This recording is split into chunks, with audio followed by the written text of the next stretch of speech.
I'm not gonna lie, boys. I'm a bit hungover from last night, but I got my drinking buddy here now.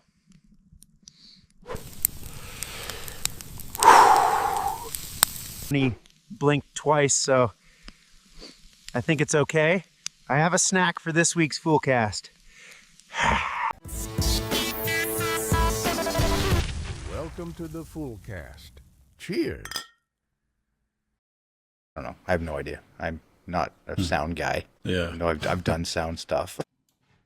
I don't know. Yeah. I don't know what happened. I don't know that one.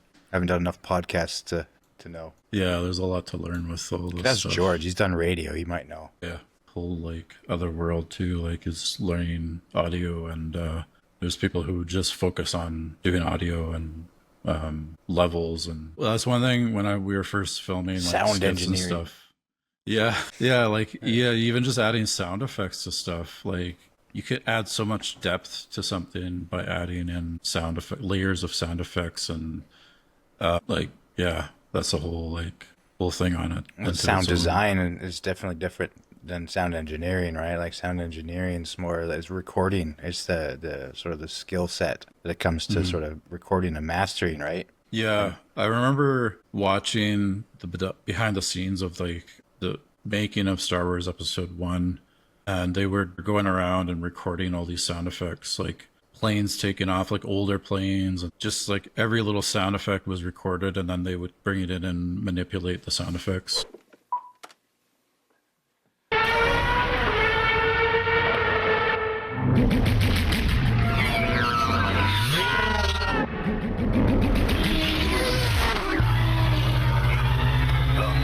Yeah, it was cool. It was like an interesting thing. Like one guy's job is just to go out and record audio for the sound effects, and then he would bring it into the studio and just like change it up and manipulate it. And yeah, that would be a cool, interesting job doing that stuff. Yeah, it's true. If it's just a job, like basically it's called Foley now, right? Like Yeah.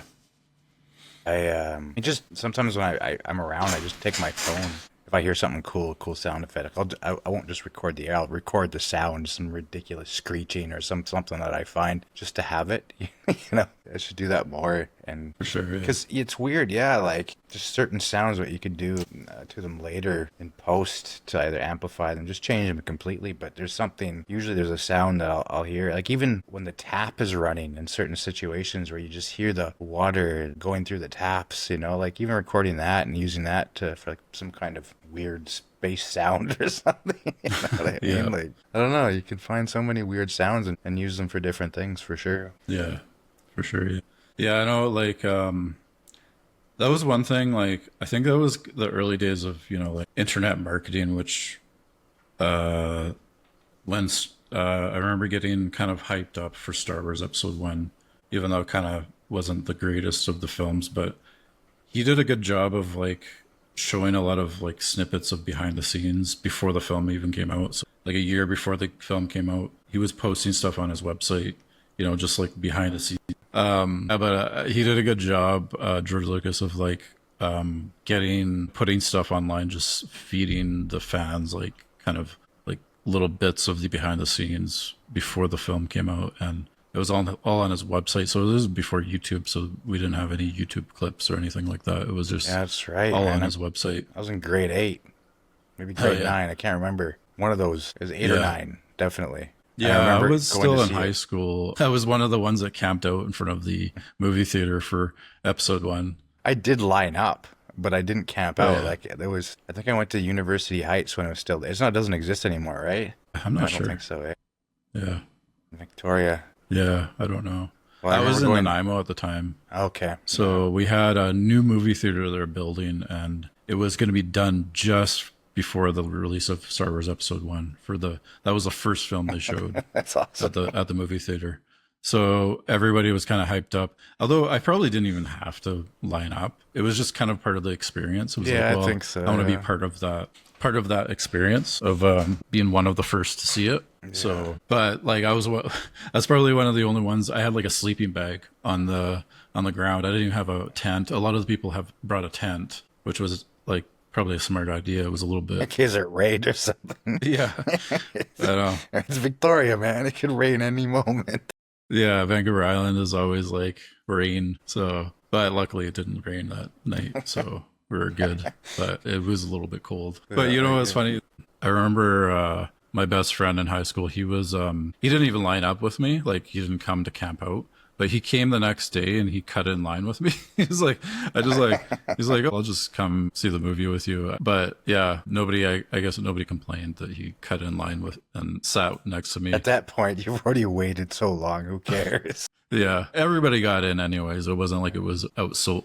It wasn't sold out or anything. Yeah, So, yeah, I remember seeing it. Yeah, at University Heights movie theater with my friend, and yeah, it was a line, but it wasn't too bad. But it was longer than most lines I've waited in.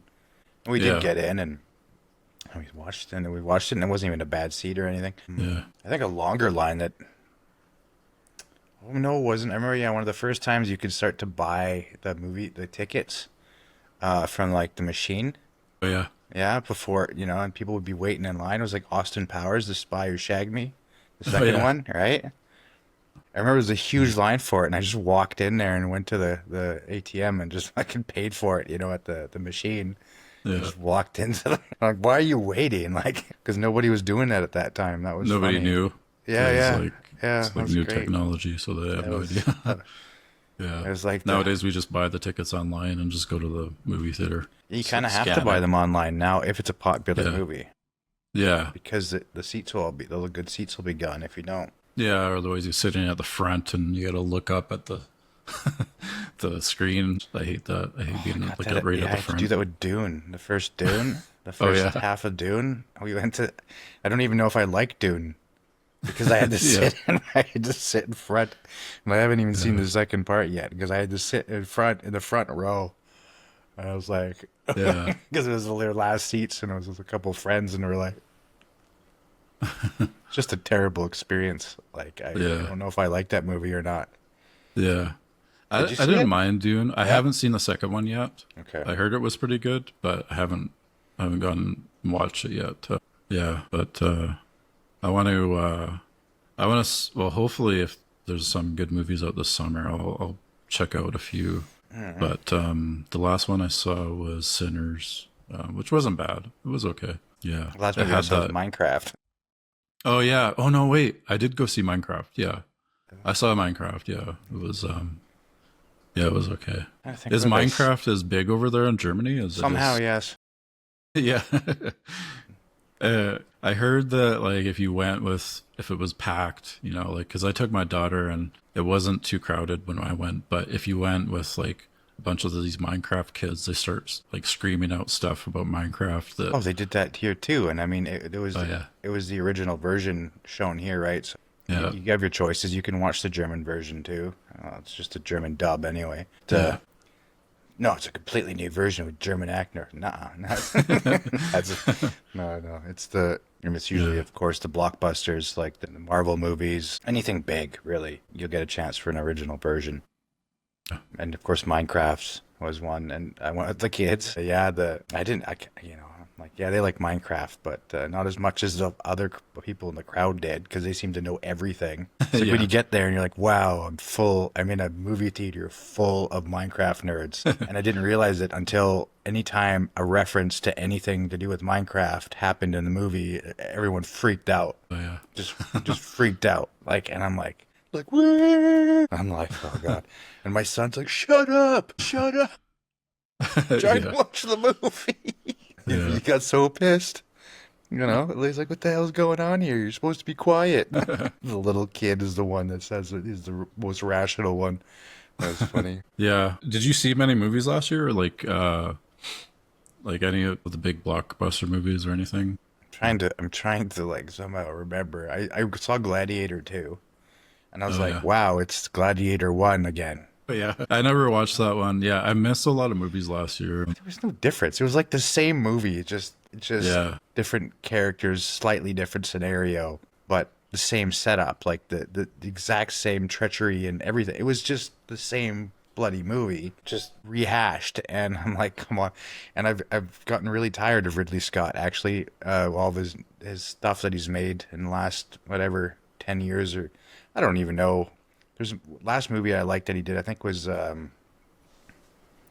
what was that? American Gangster probably was like the last good movie he made. That, Yeah. that I think was good anyway.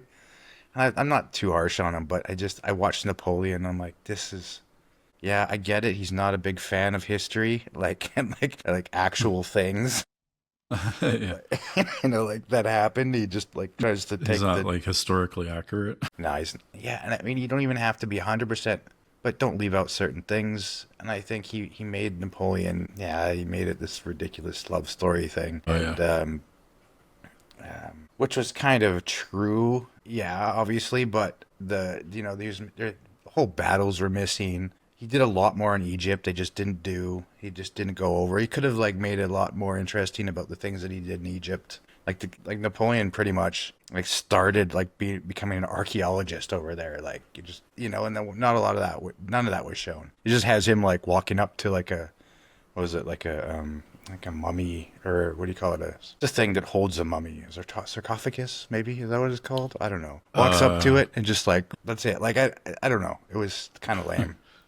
Oh Some of yeah. the action scenes were cool. Yeah, definitely. But yeah, it was a total Ridley Scott movie. Yeah. Oh yeah. Uh, Yeah, that's Whatever. too bad because like his older films were pretty good. I think some directors they get to the point and it's like maybe they should have retired. Like maybe they should have like a, like I like how Tarantino was like, oh, I'm just gonna make 10 films and that's Yeah, it, and I'm because he's an retiring. auteur kind of, right? Whether he Yeah. believes it or not, he's an artist, and but he's making stuff he wants to watch too. You know what I mean? He makes it for him. He makes it for the people making it. I think, I think he really puts his soul in it a bit more. You have Yeah. to take into mind that Ridley Scott was he started with commercials, right? Yeah. He just bangs them out, and he's good at that. I'm not lying. He's really good at that, but he's hit and miss. There was a Yeah. time where he did a lot of good stuff, but he is like he pumps them out like commercials still. I'm glad he's still working, and it's not like his movies are bad. It's just I guess for certain tastes, and you expect a little bit more. I don't know. I mean, I can tell you that Gladiator 2 wasn't bad. It's just it's the same movie. Yeah. Napoleon wasn't bad, but if you're a guy that likes history, then it's disappointing. Oh yeah. Well, I can't say I can't judge it other than that. So a lot of people may have liked it. And what can I say? Yeah. I think Ridley Scott's a great director. He does it like this. He bangs them out like commercials. Yeah. Can I say I wish I had that kind of that kind of clout. I don't. Yeah, what's interesting though is I was watching an interview about how like have you seen The Brutalist? No, I haven't seen it yet, but it had a a $10 million budget, which by Hollywood standards is pretty low budget. Yeah. But apparently the director of The Brutalist didn't make any money whatsoever from that film. Like he basically had to live off of his own money while he's making it, and once he's done, he didn't get a dime from that film because it would maybe the budget went to production and the actors and whatever paying everybody else, and there wasn't anything left over for him. But Both my partner and I made $0 on the last two films that we made. So, Zero. yes, actually zero. So we had to just sort of like live off of a paycheck from 3 years ago. And obviously the timing during an awards campaign and having Yeah. to travel every 2 or 3 days was less than ideal. But yeah, it's interesting that even like a $10 million budget, you wouldn't have anything left for yourself. Like imagine if we had not a even $10 10 million grand. Yeah, like not even 10. At least put aside, 10 grand. You know what Yeah, I mean? I know. At least to at least live off of. But I guess if he's got money saved up or whatever, and he just needed to get it done, and that was the easiest way for him, I suppose. Yeah, and I think like it was recognized as like a great film that year, and people loved it. But yeah, like he didn't get anything It's sad. It's money wise, anyways. But also a good story to have. I didn't. I made this awesome movie and I didn't make any money off it. Like, it's just Yeah. something to say too. It's something out there. It's like, wow, I didn't make any money from it. What a great director! He's such an auteur. Like it's just. yeah, But in the same sense, I mean, if you need to finish something, and if it's probably the budgetary constraints, and it would, other than begging other people, and having to wait for that to come in, and just if you got the money, then you Yeah. know, and it's going to take out of your pocket. But as long as you're not starving on the street, I suppose it's you know, you just get it done, right? Yeah, You for know, I sure. wouldn't want to I put always myself in heard that about like position. Not with 10 million anyway. I heard about filmmakers, you know, just you know they back in the day, back in the '90s or whatever, like racking up debt to make their film, and then you know some of them don't make it, some of them do. Like Kevin Smith, he did that and it worked out for him. But there's so many filmmakers that probably did that, and that debt is just there. Yeah. If their film doesn't catch on, doesn't get bought out or Those whatever. connections, really, though, right? So, I mean, what Kevin Yeah. Smith, and he met, what's his name? Well, the guy, you know, the guy that Oh yeah, we yeah. don't speak of. Miramax dude. Don't speak his name. For sure, yeah. Yeah, but you know, yeah, it's a luck of the draw and getting it shown in the right places, right? Yeah. I mean, nowadays, if you have something you really think is good and you show it to enough people, maybe do your little bits of shows in your own town, and if you get good enough reactions, why not put some money into marketing in it yourself? Yeah. It's fun. I think you can do that. Obviously, the standard would be to go to film festivals if you can and get it out there. Yeah. Yeah, I saw an interview with he's like a director of photography or cinematographer, and he was talking about like, you know, over the years he doesn't make his own films. He's basically hired to go onto other sets and shoot documentaries or shoot whatever, and then he gives them the footage and he moves on to a next job. But he said like over the years he's made more money than say like somebody who had a passion project like The Brutalist, and you know that's their passion project, but they didn't make any money from it. There's a difference between art and being a technical guy. Yeah, you know what I mean. So for sure. And then he also does, you know, like commercials and that sort of thing on the side to make money. So yeah, it's crazy to think though, like even if you win an Oscar, maybe you didn't make a penny from that, and you won an Oscar, and it's just it's credibility. I mean, yeah, for sure. That is mad credibility. It shows that what that person's able to put together is worth it. So I think that's probably worth more than you know, scrounging for jobs. You know, if you make something that you really wanted to make and people liked it, that's cred. Yeah. I think, you know, like, because it's really about the audience than anything. Not necessarily always, but I think you should like it, the people that make it should like it, and then they have a better chance of that people are gonna like it, I think. Yeah. You know, if you just make it to make it, just to have, you know, and you don't have any heart in it, then it's usually going to be a really shitty B or C movie, you know? Yeah, for sure. Yeah, when I first got into filmmaking, like I was writing scripts mostly because I didn't have a camera at first. So that's what I got into. And this is like late 90s, and I was like, you know, this is the height of slasher flicks. So that's what I was writing. I was mostly writing slasher flicks, and that's what I wanted to make. I wanted to make horror films. That was like They're the easiest too, right? thing. Like really realistically. So I had a couple scripts I was ready to like film. Once I got a camera, I was like gonna get just a bunch of friends together and make a like slasher flick. But I never ended up making those. I probably still have some of the scripts laying around, but yeah, I'm not a huge fan of horror slasher films, but I do like them when they're funny. Like when they're, when they're good and funny, then I do like them. But yeah, when they add in some comedy elements to it, yeah, that's good. I think. What's that? Do you remember that? I don't know if you've seen that one. That I can't remember the name of it, but it was super funny. It was like a group of teenagers, and they sort of come across these two guys that totally look like they're murderers, but you see it from both sides, from their side and the teenagers' side, like how they look at them and how they look at the teenagers, and they're just trying to help, but they look at them like they're the total axe murderers. I don't know. What was it? I'm really poor at explaining this. I don't think it doesn't sound familiar to me, but it was ridiculous though. It was a total joke on the horror film genre in itself, and it was a horror joke comedy. It was pretty fun. Yeah. The terrible at Scary Movie things. was those movies are ridiculous but funny at times. Actually, the original name for Scream was Scary Movie, and I think that's where they got the name for Scary Movie. But yeah, that would make sense. I saw the first Scary Movie in a movie theater. Yeah, I remember seeing that. At the Odeon downtown. Yeah, they were those the Wayans brothers. They were That's right. like they're right into like the very kind of slapstick sort of like making fun of different genres in film. Like, don't be a menace to the South Central while drinking your juice in the hood. Juice under They the had hood. Yeah. that one. Quick fashion question. Should I wear this Tech 9 with the high tops? Or should I wear this Uzi with my low tops?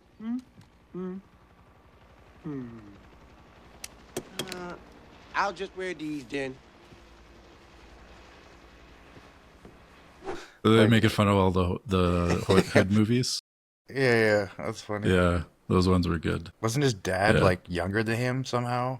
Yeah. That was one of the jokes in that.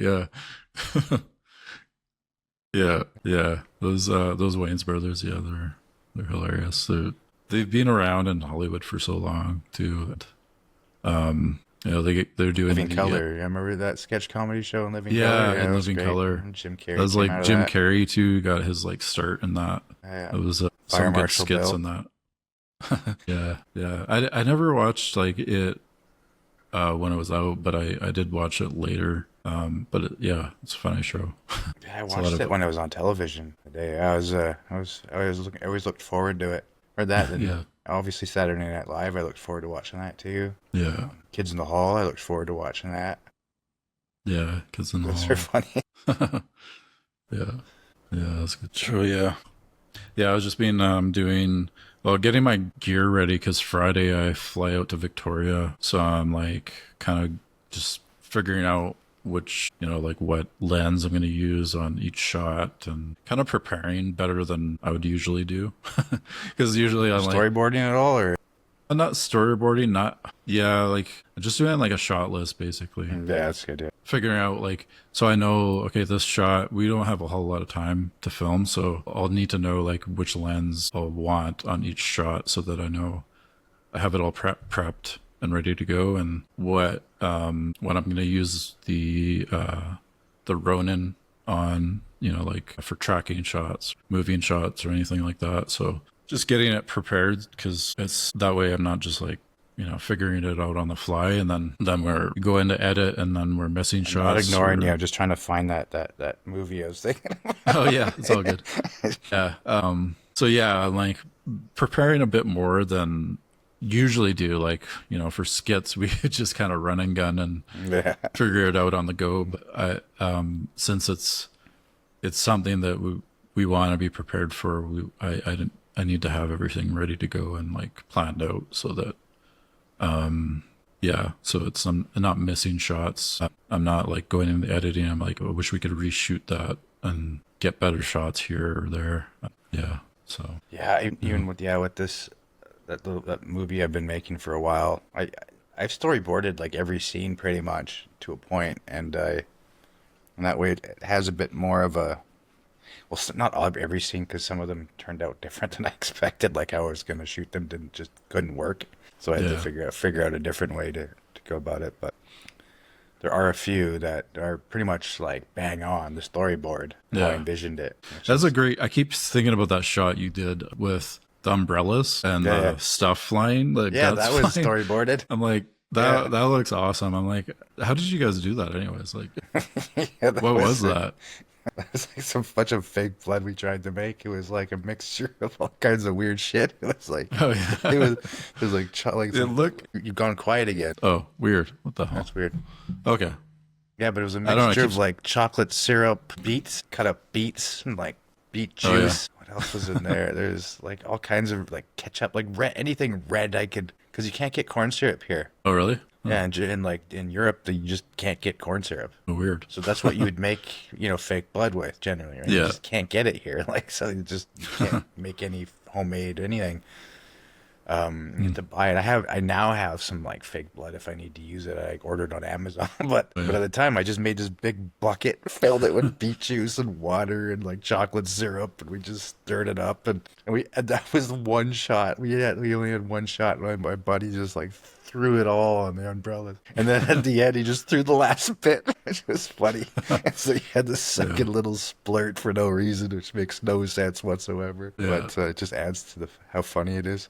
Yeah, and that just having that angle, because that's the angle I wanted. I wanted to just see, the blood as much as the just hitting the umbrellas. I even had this close-up shot, but at that time it started to dry on the umbrellas, so it didn't make sense. It should have been dripping off. He should have just gone as soon as it hit, and then reshot again right away of us doing the same thing again. Oh yeah. But I'm like, no, it doesn't matter. That one shot, that wide shot's just fine. Yeah. That's a good shot. I wanted to ask you too, because you said you filmed with a bunch of different cameras, right? Yeah. Like, do you have a problem like when you're editing now, like color grading, matching all the shots together, or is it okay? Like, That has to do with atmosphere. So that has to do with the area. Like it'd be different. Like if you're in one location and you shoot with a bunch of different cameras, then it's going to be a trouble. yeah, But for atmospheric reasons, I don't think so. Like as long as for each scene you're using the same camera. I feel like it just sort of adds to that. That's the scene. That's what it looks like, that scene. I don't think people notice it so much. If you can put an overall color grade eventually, and I haven't got there yet, but an overall kind of, color palette that remains similar, throughout the entirety of it. But it still needs to have its own feel. So each scene has its own kind of feel, but yeah, I definitely don't want to be like super bright here. Like, super saturated here and super undersaturated. That doesn't make sense. You either kind of keep keep a sort of overall saturation throughout the film. But you don't always have to. There's always kind of areas there where, you might just creatively think this looks cool. yeah. Right? I think like with this film coming up that I'm working on, like I'm using two different cameras, but I'm gonna use a flat color profile for both of them. So that I can have more flexibility in post for editing. So I'm not using like when we were shooting skits, I would just use a regular color profile, so I didn't have to color grade. I didn't want to have to color grade, especially if we are gonna like just shoot it and try to get it out that weekend. Fast, yeah. Yeah, just shoot it, cut it, put it up. But with this, it's going to be a little more time spent on before you go out. I would just shoot some stuff in your house. Yeah, with both cameras. So I can match it a little bit. See how they cut. If not, then just use one camera per scene. Yeah, I think I'm gonna do some test shots tonight with my cameras and just try to match it as best as I can. So that because matching's if it's the wrong pair, if you pair it with the wrong, then it might not work. Yeah, it might work too. That was a cool thing about Canon is you could kind of pair every Canon with a Canon, Yeah, because they have the same kind of color profile, and then. It's the same with Sony to the point, you can kind of pair Sony with Sony. Yeah. Yeah, I guess it goes the same with Panasonic. What I personally believe helps the best is, it doesn't matter what cameras you're using, but I think try to keep one camera or one type of camera to a scene. Not 100% I think for like action or moving shots, and as long as the saturation doesn't look completely different, you're probably okay. Yeah, as long as like our lighting's okay and I use a flat color profile, so it's like the hard thing is like making sure everything's in focus with the flat color profile. Sometimes it's harder to see if something's like perfectly in focus with that. But I don't have any monitors or anything like that. I just have my little screens that on the cameras. Should be okay. I just do some test shots first just to see if the flat profiles can kind of match, so that you don't really see any difference. Maybe just do a shot of you like from different angles, like moving or something, like walking, or just like looking from different directions and just get the two different perspectives and just see if it looks seeming like just flawlessly matches, like a turn or something. You know what I mean? A couple different lighting scenarios, or just like just getting the profile and a wide or something like that. Yeah, for sure. I'll be doing some tests probably later tonight and seeing how that works out and matching those. But like imagine trying to match this, like my camera and your camera, like you're so pale and I'm so like oversaturated. Yeah. I know. It's actually I think that's probably I'm on the A6500.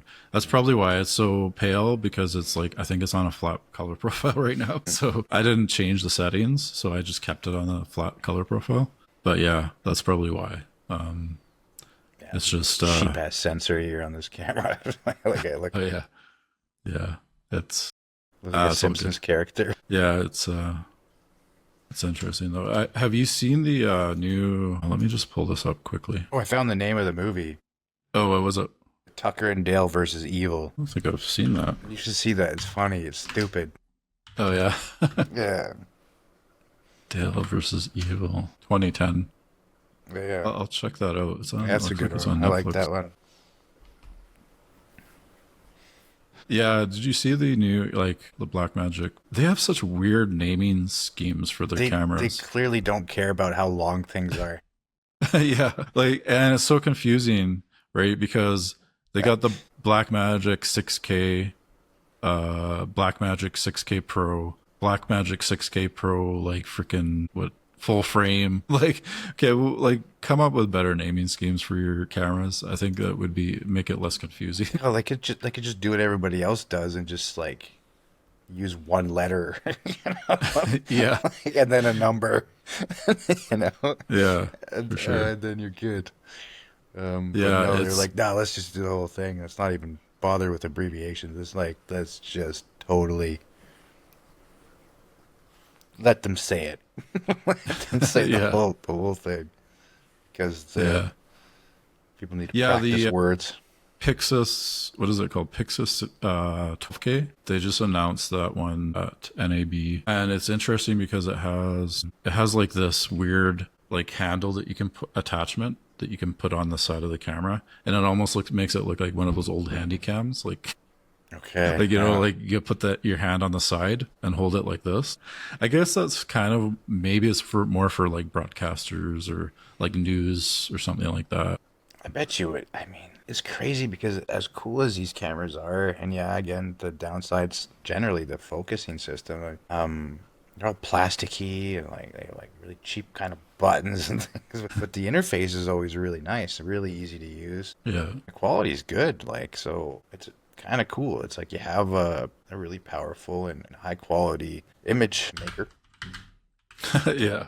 and you can get for a good deal. And yeah, it is budget for sure, but they're nice. I like it. Yeah, they have, I think this is the one that has open gate. A few of them have open gate, right? I think the full frame K has open gate shooting, That's which cool, yeah, lets you film on the whole entire sensor. I really And wish then they you wouldn't can- call it. I wish they wouldn't call it open gate. It's such a confusing thing. It's like just call Yeah. it just full sensor recording or something. Like just something like more like what the hell? I know, I Like, think they just want to use go with the semantics old for term, fuck's sakes. right? Yeah.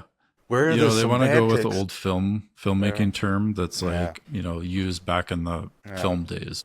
Yeah, because you opened it or whatever. You opened the gate. Oh my god! It has Yeah. nothing to do with sensors, which we've been cropping for long enough time. So how do you go back? How do you even bring that to a sensor? Because you're not actually opening any gate. You're Yeah. just, there's no physical opening of fucking anything. Yeah. It's just not recording on a certain amount. Like Yeah, it's oops. such a stupid thing. I'm sorry. Open gate. Shut up. Just Yeah, call it's funny because it's just it's a funny term, but it would be useful though. Like if you're shooting a lot of like commercials, say like nowadays, if you're shooting, like you're gonna want to shoot something 16:9, but you'd also want to shoot at the same time something for social media. Yeah. So it would allow you to crop like the horizontal video and vertical video at the same time. So you just have to be aware of like where everything is in the frame and make sure that it's kind of like Yeah, and I'm sure a lot of these, especially the ones that have probably internal lines to that you can set to do that too. You can just create the like guidelines. guidelines. Yeah, you probably Yeah. just turn them on, like turn on the guidelines for whatever. I mean, we've had guidelines forever. Obviously, they're going to have them now specifically for that. Yeah, for sure. Yeah. Yeah, because I That- remember that even would be Blackmagic. Remember the hack for Canon for the Magic Lantern. Magic Land. Is that what you're thinking of? Yeah. Because even that had like extra guides. But it also had like one for portrait in there as well. You could use them. Yeah. The portrait thing that was cool. I forgot about that actually. Yeah, Yeah, yeah, I think I I had remember that using those. Magic Lantern. Yeah. Yeah, I remember using Magic Lantern and like adding like an intervalometer inside the camera internally. which Yeah. is nice. Like the 60, I did that. I used that for the 60 intervolver. I made a lot of time lapses. Yeah. With raw photos, and then you get these super high res time lapses. Okay. Yeah, there was. I remember when I first got my A7R2. One thing that was annoying about it was Sony was trying to charge for apps within the camera. So like, or like for the time lapses, you'd have to pay for that app to do time lapses. So like it was like they wanted to just monetize the camera within the camera. Like they wanted to add these little apps within the camera. And like, okay, you have to pay for. They had like a marketplace where you had to pay for every little thing, which was annoying. I'm glad they got rid of that. I don't think they have that with their new cameras, but I think there was probably a lot of people buying that an were expensive camera, right? Like, I mean, I get it. People pay a lot for phones too, right? So, pissed. Yeah, but at least with a phone, you can still buy it. You can still buy new apps, and like, of course, that's different. You can, get new apps on it and whatnot. But if you're buying something that is essentially like a huge tool that you expect and to be able to do certain things, I don't want to pay for extras in software, really, for a camera. Yeah. I just don't. Not for a camera. I'm sorry. I'd rather buy a new camera than pay for upgrades to software of that camera. Yeah. Because these cameras are coming out at left, right, and center. And when you Yeah. have things like Magic Lantern that are just hacking it anyway and giving you those things, and so, I don't know. I don't even know where I'm going with that. It's a totally rational thing for them to think that, to try and make more money. Completely, right? Realistically, Yeah. from a business perspective, 100%. But it's so stupid for a consumer. We don't want that. Like, I don't want that. yeah. It's nice how like Blackmagic, they give you that software, the editing software, and it's free updates for basically for life, which is nice. They're not trying to milk you for more money every year. Like they could just be like, well, you get it for a year for free, and then you have to pay for it every year after that. Just get you hooked on the system, and then you have to pay for it after that. But I'm glad that they don't. They let you have it for life. At least I hope they never do. But yeah, I mean, it is such a thing in all software now that they're just trying to get subscriptions for everything. And I get it from a long term. You make more, you do hook people, but you also make it out of reach for a lot of people as well. Because there's no older software that you can get, anymore. Yeah. Like the last generation of older Adobe was 6 was the last one, I think. I'm not sure actually. Yeah, it's probably like CS6, I think, was the last Adobe generation where you could get it on a CD. Yeah. Own it. Yeah, now it's like you can't get a hold of. I mean, I still have an old CS4 or CS4 and CS5 Oh yeah. that I have on my daughter's computer. So it's got Photoshop and Illustrator. Which Yeah, you isn't can bad. still get. I'm sure you can get pirated copies, but Yeah. then you're risking Russians hacking into your Yeah. system. I'm sure there's some. I Yeah. have some legit copies, which is funny, and they still run, and there's no more updates, but it's like that's Yeah. where it's at now. But Yeah, I know. Like, well, the updates are important now for hardware wise. I think because it'll take advantage of your video card and allow you to run it at a better. also Run camera it a lot codecs, better with camera your video codecs, card. and as well as raw files and different cameras that are coming out and being compatible with the images that you're bringing in as well. Yeah. Yeah, that too. Yeah, and just again, also to deal with operating system updates and trying to make sure there's no bug fixes Yeah. and all kinds of things. But yeah, I will probably eventually get into Blackmagic, or I mean DaVinci Resolve. DaVinci. Yeah, I just have to.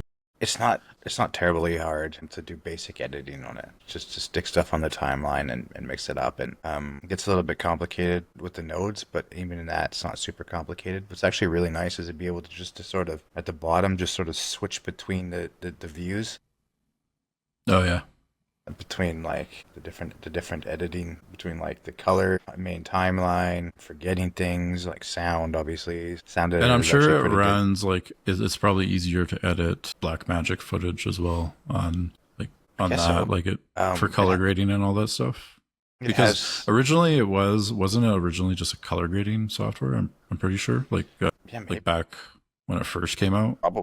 Yeah, I'm not going to answer because I don't know. But Yeah, I think that's what I heard. That was originally it was like it wasn't even an editing program. It was just like a color grading program, and then they eventually added in the editing stuff later. But possibly, yeah. And it's good though. Like, and it doesn't crash as much. It may have crashed once on me the whole time I've used it. It runs pretty slick, really kind of just easy and fast. The amount of times I've had to like turn off, hope to God I saved it Premiere before it crashed. You know what I mean? I know. Yeah, I've had some bad scenarios where I've been in the middle of an edit, I forgot to save or forgot to turn on autosave, and it crashed on me. I'm like, now I got to go back and redo all of what I did for the last like hour or two, and it's just such a pain in the ass.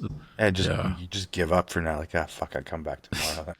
Yeah, like this isn't gonna happen today. But I always turn on autosave now. I'm like, okay, I'll probably forget to save it at one point. And but luckily, like I haven't had any major crashes lately. Maybe it's because of my system. I built a computer last year. It's not the best, but it runs Premiere pretty well. But so I haven't had any with my newer system. But yeah, with my older one, it would crash. It just crash out once in a while in the middle of an edit. Yeah. It's always like trying to upgrade though constantly every year because it's like, sure, I have like a RTX 2060 right now, but it's not the best for like, it's not a top of the line card for sure. It does the job though. And I don't do any gaming on it, so it's just meant for editing right now, basically. Yeah, I bought my computer just for editing, really. Too. I don't. It's a gaming, technically a gaming system, really, but it's just for editing. I don't know what. It's a huge graphics card in there. I forget what it is. It is an RTX 3080. It's like a couple of years old, 3 years old, but it was a good one. I don't know. I'm so.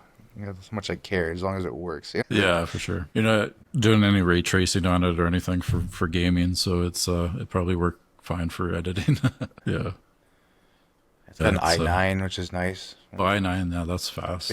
Big processor, and then a big graphics card. Yeah, that's good. Could use some more RAM, but whatever. Yeah. It should last a few years more. Yeah, that's good. Yeah. Do you know if, speaking of like in Germany, is there like in Leipzig specifically, is there like a German film community there, like that kind of gets together like that, or you just basically stick with you just hang out with the expats or that sort of thing? Yeah, I've been hanging out with mostly expats, yeah, but in the same sense, there are some German friends that I have that are into filmmaking as well. Oh, yeah. But yeah, I'm also like in Leipzig. It's not like the bigger film communities in Berlin, and there is like what's it called? There's like a whole film studio near Berlin too, outside somewhere. What's it called? I've been to the studio. They have like a kind of like a German version of Universal Studio kinds of things, but it's like for German television. I went there once. I forget the name because that's how awesome I am at remembering things. I even saw like a stunt show with like the stunt people doing a stunt show there. Oh, yeah. And that was pretty cool. But that was a time when my daughter was quite small and it was very loud. She started to cry, so we had to get out of the stunt show and walk around the studio a bit. I'd like to come back someday, come back to Germany. Like, I had a lot of fun hanging out with you there and going around. We didn't have much time, but like it was fun to see what I saw. Yeah, that was cool, yeah. This is Karl Liebknechtstraße in Leipzig. This is basically party central if you're a student. Or if you're me.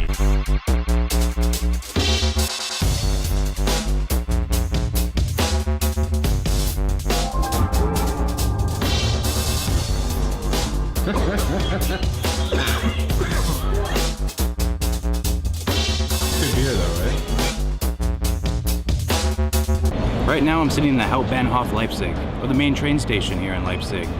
It has 21 long-distance train platforms, 2 underground and 19 above ground. It is the largest train station in the world by area. It even has a mall inside it.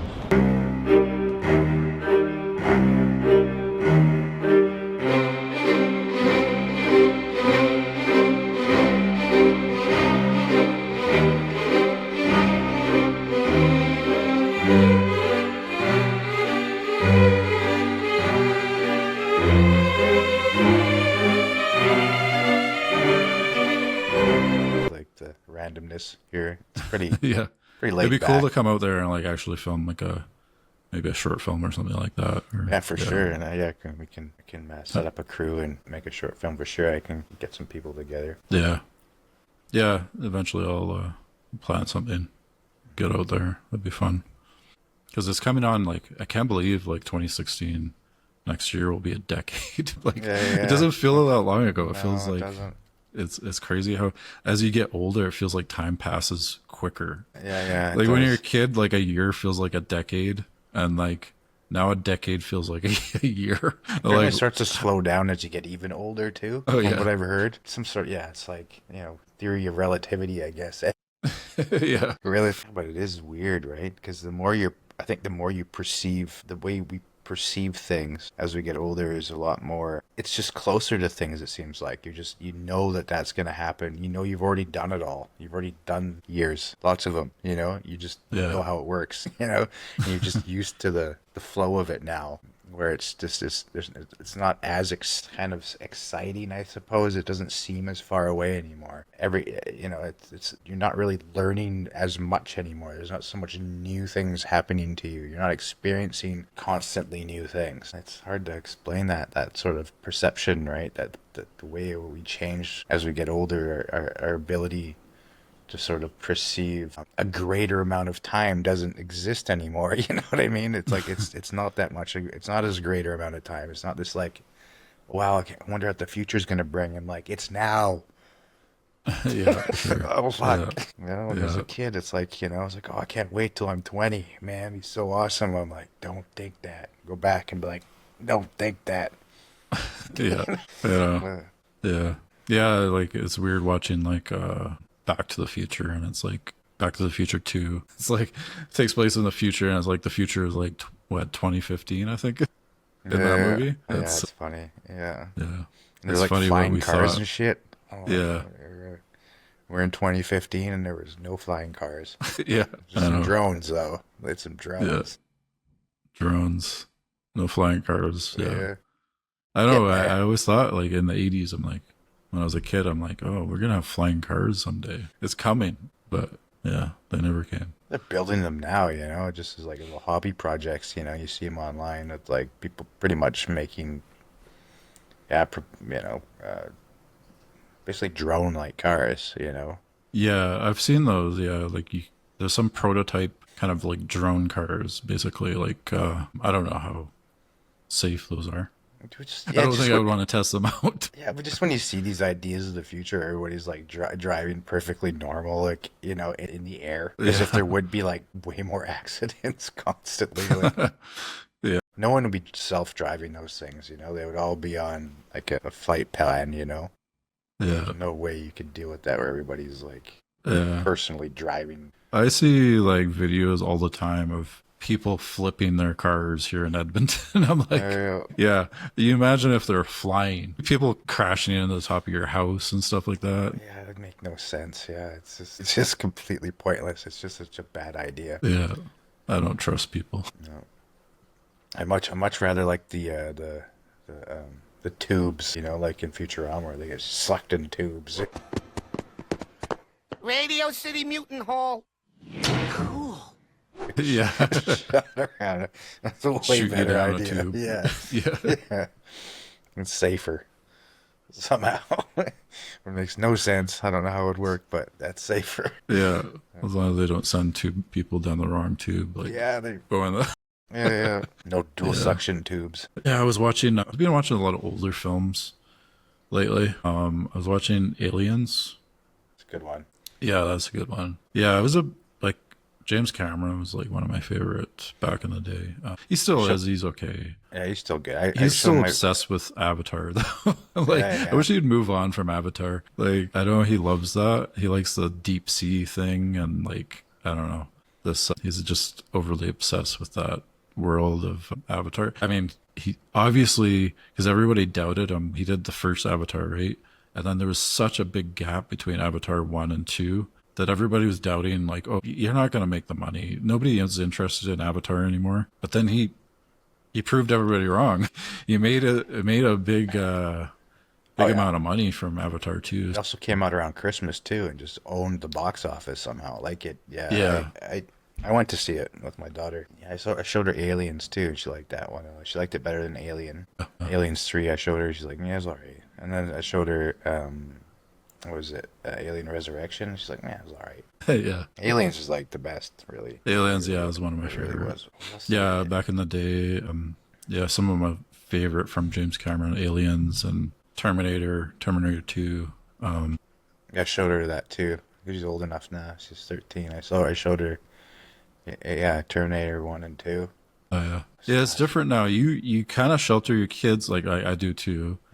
Shelter my kids, like, and not show them stuff until they're old enough. But like when I was a kid, they just throw on whatever. Like there's somebody head getting chopped off. I'm like 5 years old. I'm like, ah, it's just normal. Yeah, I think I was in. Yeah, I was very young when I saw Total Recall for the first time. Yeah. I showed my daughter that movie, and she's like, "That's the fucking weirdest movie I've ever seen." I'm like, yeah, it's pretty weird. It is, yeah, yeah. I Total Recall. I like that one. My brother and I always quote lines from that movie. I'll randomly text him a line from Total Recall. It's like we won't talk for like a couple weeks, and then I'll just randomly text him Total Recall lines. It's funny, but yeah, that's RoboCop. Yeah, I think there's a trilogy. What's the guy's name? Verhoeven, the Dutch director. Yeah. Let me check that out for a second here. Yeah, Paul Verhoeven. Yeah, he was he's a weird guy. But there's a trilogy, really, right? It's RoboCop, Starship Troopers, and Total Recall. Oh yeah. Actually, I think it's basically in that order. RoboCop. Total I didn't even Recall, realize and that that's Starship from Troopers. the same director. I had no idea. Yeah, I do like Starship Troopers. It's kind of cheesy, but like I think on purpose sometimes. Fight for the future. I'm doing my part. I'm doing my part. I'm doing my part. I'm doing my part too. They're doing their part. Are you? Join the mobile infantry and save the world. Service guarantees citizenship. No, it was totally on purpose. It was like I don't think the critics got it like at the time. I don't think people really knew, because as soon as you hire that guy to make your movie, it's a total commentary on American life. Like, because he just makes these weird total he just shows the commercialism of like America in his film somehow, you know. Yeah. I know they're written based off like that famous writer. There's all this sort of like satire towards the American, you know, commercialism and capitalism and and war and all of these things in general. It's more of a joke than anything, right? It's just joking about how stupid people are. RoboCop itself is just like think about it, right? Like crime's so bad. You know, like you need a RoboCop, and not only that, it's run by a company. You know? Not even run by the police or the state. It's run by a company, right? Like, that's the American way. I mean, in Starship Troopers, it's like, what is that? You know, it's like things we don't understand. But you got to kill them. You know, so, like, yeah, all about like being this like high-end army dude, like. Oh, just how they reported it, like, you know, death was just nothing. It was just like how ridiculous it was. It's just, but yeah, it was funny. I liked that movie. I really did when I was a kid. Because we snuck into that. We weren't supposed to go into it. I think we were old enough. Oh yeah. And we paid for a different movie, and then we all snuck into the front row of like Starship Troopers. Oh yeah. And then we're all sitting there. And then what? And then I guess someone that worked there came up in front, and like had a mic, you know, and we thought we were busted. But he pulls out a microphone and he just starts talking about the movie and whatever and shit. It's like an introduction, or like we're safe. Yeah. Snuck in there and watched Starship Troopers. It was great. Yeah, it's did you want to check out this? I actually upscaled this. It looks a little bit strange, but I upscaled the social services. Oh yeah. Skit. Yeah, let's watch that. That's funny. It does a little, I don't know, it does a strange thing with upscaling, because I noticed the eyes look a little strange. That's one thing you'll notice about it, is it'll sharpen the eyes of the people. Okay, so you can see that. Yeah, Yeah, but it looks upscaled. It does look a bit more quality. Yeah, it It is strange how it sharpens the eyes, though. Like, if you look closely on this, like, it really sharpens the eyes. It's good though. It makes, especially for this, because it makes it look really cartoony, which is kind of perfect. At least for this one. I love the oil dirt. No, Jimmy, don't. Jimmy, you apologize. He tried so hard not to laugh there. It was like everybody kept laughing for that shot, and it was like we had to shoot that over and over again. No. Jimmy, you apologize, or you can go to your room. No, I swear the devil's in this child. That's it. Go to your I room. kind of love the light in her eyes, just how it looks like a teddy bear, you know. Yeah, I know. It Or is his strange. too right there. His too right there. It's just like the gloss. It's perfect. Yeah. Well, you should have thought of that before you decided to plaster me in your meal. What was that, Jimmy? Maybe I'll find social services on you guys. Go ahead. See where that'll get you. Maybe I will. Fine.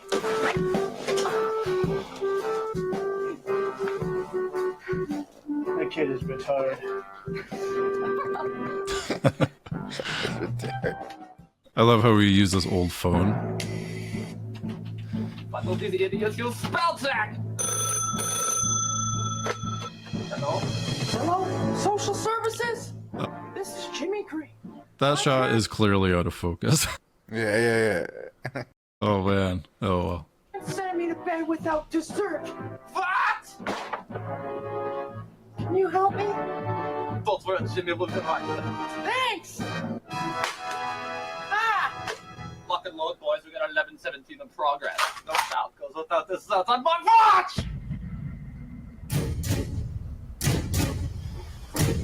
This is it, boys. Move in.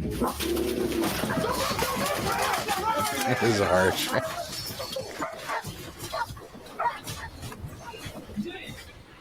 Come with me if you want dessert.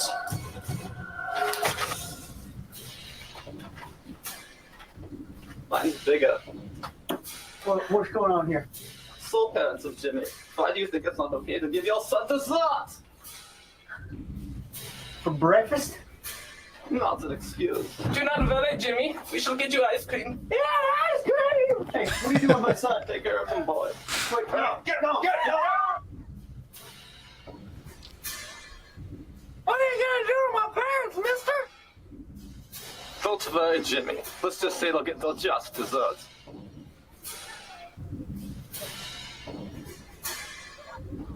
Wrap it up, boys. We have a young girl whose brother stole a Barbie.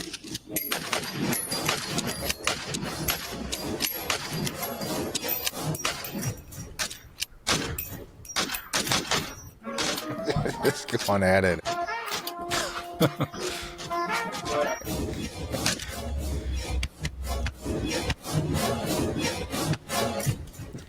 He decides to stop as if it mattered. I love saving children from suffering. I do so. Some of the sharpening is weird because I know like blackness almost looks like it's like he's got a fake. But it's okay. It's yeah.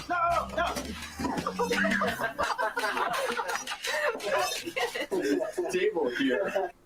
No, Jimmy. Oh. Wow. The amount of times it took just to get the right shot. That was funny. Yeah. Don't you dare, Jimmy. No, don't. I can't hit you. You got it? Yeah. Don't you dare. You look. That was a good one too. It smeared across his face, but if he didn't laugh, that would have been a good shot. Jimmy. But yeah, that was fun making that. I fucked that up. I'm sorry. Been early on that. Yeah, that was Did funny. I stop that? Okay, yeah. But yeah, it was fun. Upskilling that and then I remember Jeff was coaxing me into to be a bit louder when I was saying no child goes without dessert. And my watch. oh yeah. He's like, yeah, end with it. Like, Yeah. Yeah, that was funny. It's a good skit. Dark skit. The old rotary phone was funny. Yeah. Like most kids nowadays haven't even seen one of those phones before. I remember Don't even playing tell with them one what of Beaver those. the Beaver is. Yeah.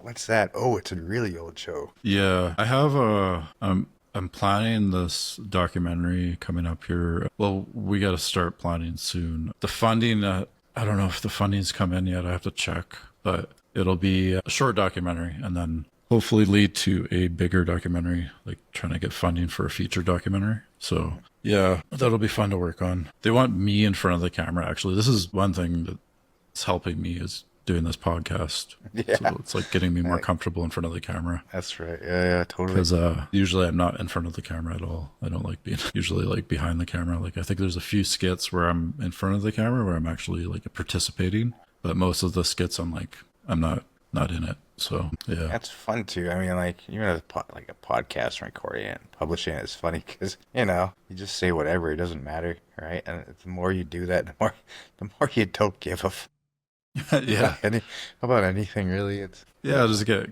comfortable and like being yourself. yeah, exactly. Don't have to think about the camera being there. You just think about talking, I guess. Yeah, It's just normal conversation. Makes it easier too if you're doing a documentary. You don't want to be intimidated by the camera for one, and second, you don't want to be trying to force information out. You want to be saying it how it is, yeah, for sure. And you also want to seem relaxed. You don't want to be too scripted either, because I think if you're too scripted, then it just People comes off notice, unnatural. Yeah, yeah, for sure. I'm trying to get more comfortable with that sort of thing. I'm thinking about doing some like little videos for my channel, just like lens tests and stuff like that, and getting in front of the camera and maybe just talking and doing like short videos with that, and that'll get me a little more comfortable too. I think the podcast is nice because I just don't care. I feel like, it's one of those things where when you're used to sort of trying to make narratives and things like that or control your environment too much, you forget that it doesn't fucking matter. I do that too. Like I overthink things too much, and then I'm like, oh, well, I don't want to look a certain way to people, or But then, yeah, who Then you're not cares, saying anything, really? and that's the Yeah, I thing. know. Like it's like Yeah. I don't care. I know I'm saying stuff that I've screwed up, or I might like lose my thoughts for a second and forget what I was trying to say. I don't care. Like, if I'm winging it off of what I'm thinking. Like if I really need to be very specific and straight to the point about something, then yeah, I'll have some notes and explain that. If that's what that's about. But it's Yeah. fine to have notes. It's fine to jog your memory and explain things. Even people's brains are all over the place. It's you need focus, or you need to freestyle, and I think that's what this is. This is freestyle. I haven't been keeping up on what Panasonic was doing lately. I don't really keep up much. Some things obviously could stand out more. Start looking at cameras online. They're just the algorithms get you. Camera companies, they have weird naming schemes for all of their cameras. I don't even know how to say that. It was the S1. It looks like an S12. I don't even know. Yeah, like it looks like an interesting camera. Like it has IBIS built in. The first camera I used IBIS with was the A7R2, which is really helpful. Like it's not quite as good as having like a Steadicam, but like it helped out. Like when we're filming in Germany there, and I didn't have a Steadicam, it definitely helps. Like it's not, I'm shooting handheld, I'm still somewhat steady. You might still have to throw it in and like have some stabilization and post, but it definitely helps for the in-body image stabilization. Yeah, and some of these camera companies are more ahead than others. Like Olympus is really good with those two. The IBIS, the internal stabilization as well. My daughter, I found a good deal. It was Olympus EPL8. Oh, yeah. Olympus pens, nicer looking ones. It's really cool. But yeah, it has like the stabilization, and it's like as long as you hold it proper, you get this really, really fluidic like tracking. Like, you know what I mean? It's even your phones nowadays, they all have that, right? And as long as you hold it correct and you don't go too fast with it, and you just really, really hold it steady, you get this kind of perfect kind of smoothness. Yeah. It's super handy to have this internal stabilization. I mean, yeah, like the alternative is either on a lens, right, or a steady cam. My A6500 does have IBIS, but it's not as good as the A7R2 was for that. But I have the Ronin. So that'll help for sure. I don't think, no, my lens doesn't have stabilization. But the Ronin will be good for any tracking shots. This new Panasonic camera has, what does it have?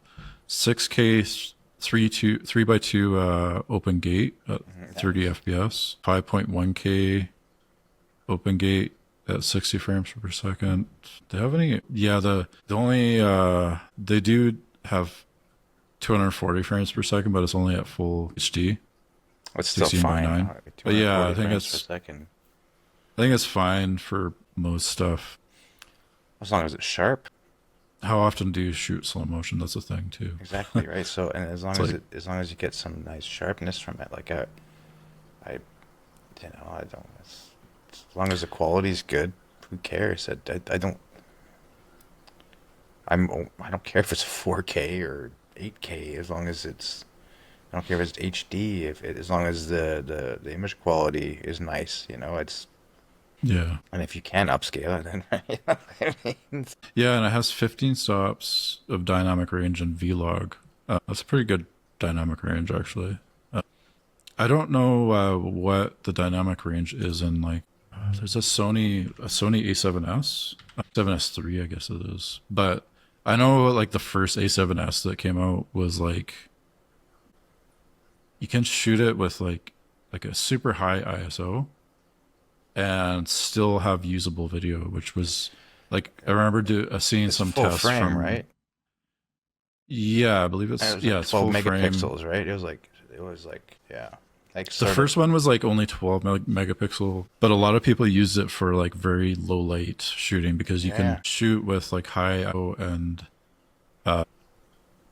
bigger photosensor sites on a large sensor, right? So 12 megapixels, large photodiodes or whatever. Yeah.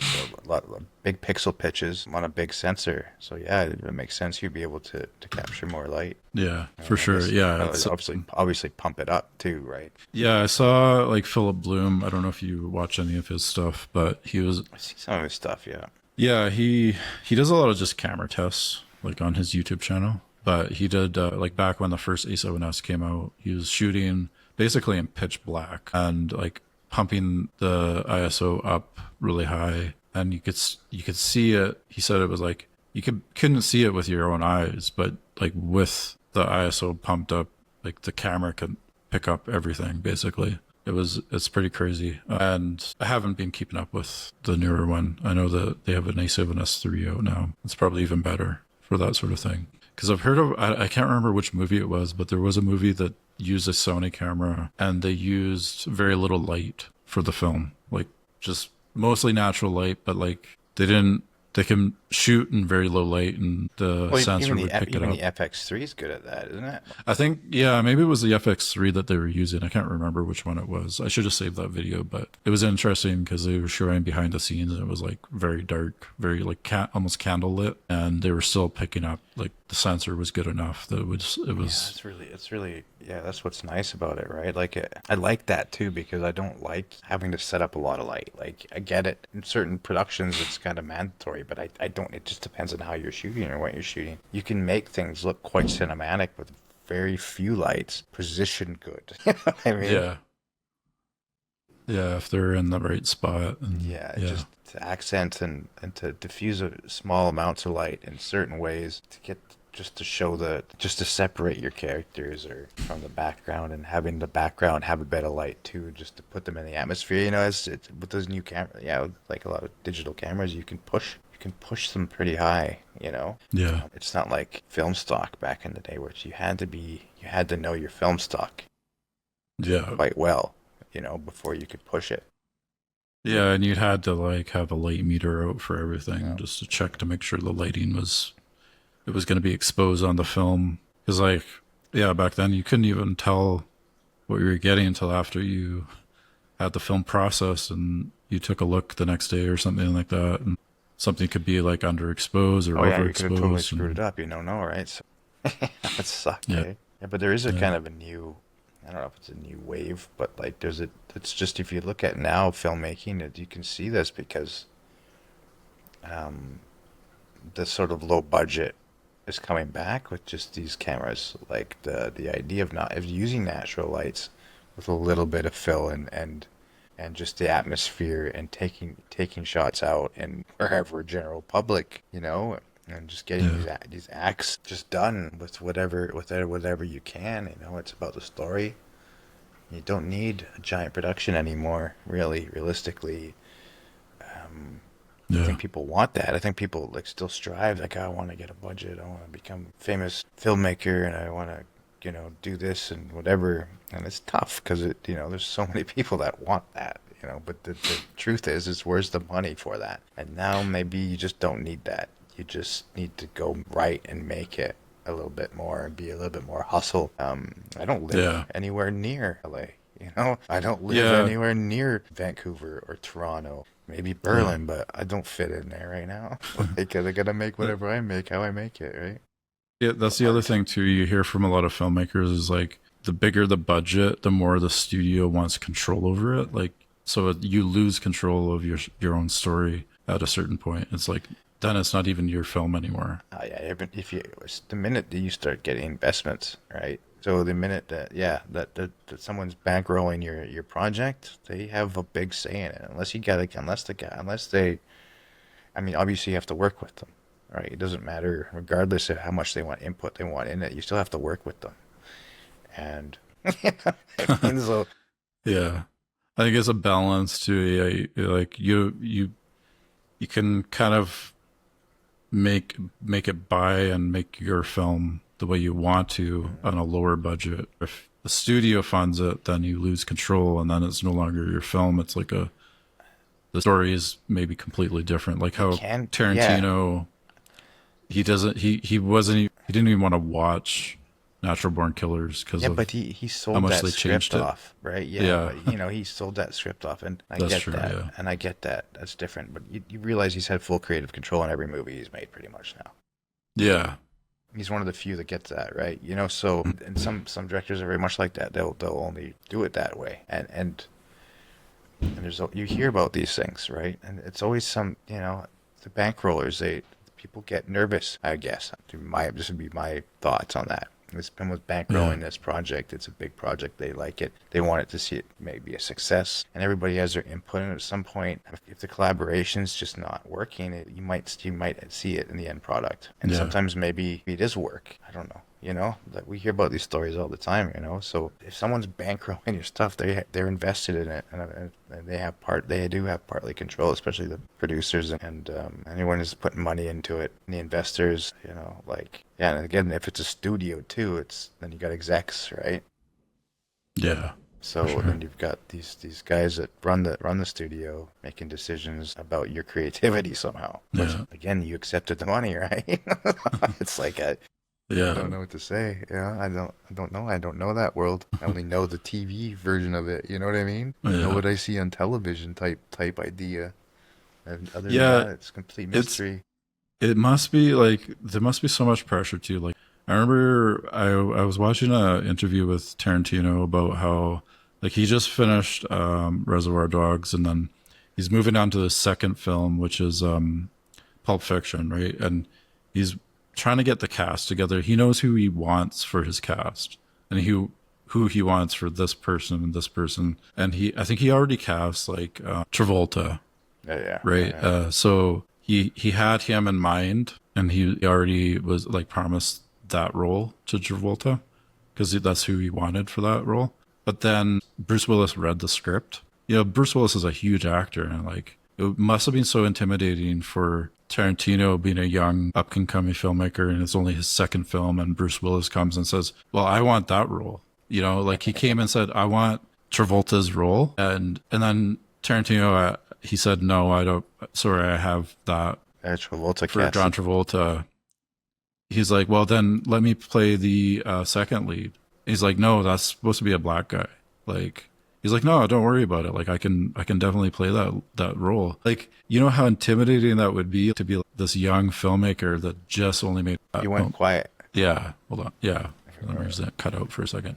Yeah, and then Bruce Willis, one of the biggest actors, comes and says, well, put me in that role. And I mean, he obviously has balls. He's like, no, sorry, you can't play that role because I know I saw that interview too, when he said that. I mean, I don't know if he said it a few times on camera, but yeah, he's like, you know what? But I do have this one character. Go back and read it, you know. And yeah, and then he told him about the boxer character. Butch, yeah. So, yeah, it would be so intimidating. It would be so hard to be like, you got to really be, your creative process, and he wrote it, so he knows who he has in mind for each character, and to say no to one of the biggest actors in Hollywood at the time.